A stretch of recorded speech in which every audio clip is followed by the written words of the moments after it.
And what's crazy about this bill here is that it's going to supersede basically everything that Trump's doing right now. In other words, the Transportation Freedom Act is going to take precedence. Mm-hmm. Even if the car part doesn't, I think it already passed. It's going through the final stages from what I understand.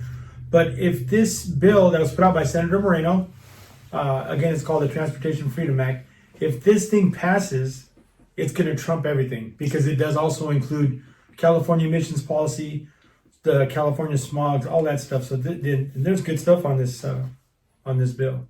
Mm-hmm. A lot of good stuff. It's gonna and this is specific for cars.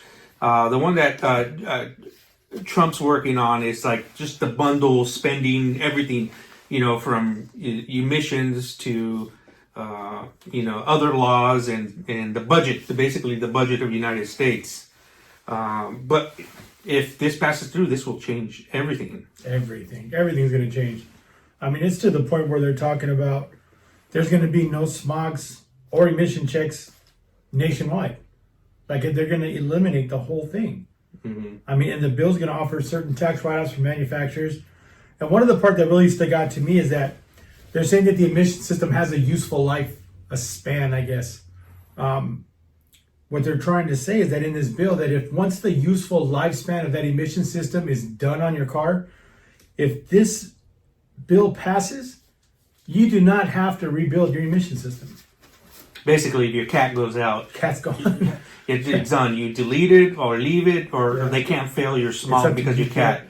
Yeah, and they're saying it's not fair that, hey, California is requiring you to pass emissions and to requiring you to purchase this expensive catalytic converter, but who's going to be reliable? Who's going to be liable for it once it goes out? Okay, you already purchased this one, now you got to purchase it again. So they're saying no. Like once the lifespan it's gone, it's shot, you're free. The only way they can make you redo it is if it's government mandated. If the government says you have to have it, then you have to rebuild it. Like the situations that we're in now. We got a comment on our last recording. They were talking about the price difference between a California cat and a federal cat. It's huge. And now if you can eliminate even the federal cat, which was quite a bit less expensive than a California emissions cat, a carb cat. So, I mean, there's a lot of good stuff that's going to happen. Yeah, so you guys have an idea. 2010 Toyota Prius catalytic converter is over $2,200 just for the part. No installation, no nothing. $2,200. That's a California one. Mm-hmm. If you wanted a federal one, it's going to be in the $300 range. Period. And just know that people are stealing Prius catalytic converters like they were stealing the Cadillac emblems back in the days. These people pop them off the hoods. They're taking cats like that all the time. Mm-hmm. We have a special here that we put a cat cage. It's like a cat cage. We put a plate down there to keep it from being stolen. So imagine. You come in, you spend $3,200 on a catalytic converter, you go home 3 weeks later, if people want to come and take your catalytic converter, guess what you got to do? You got to put another one on there. Mm-hmm. And that now we're in the place where, I mean, it's going to piss the thieves off because a lot of people ain't going to have them anymore. They don't want to. Or they're going to have the Fed ones. So the Transportation Freedom Act,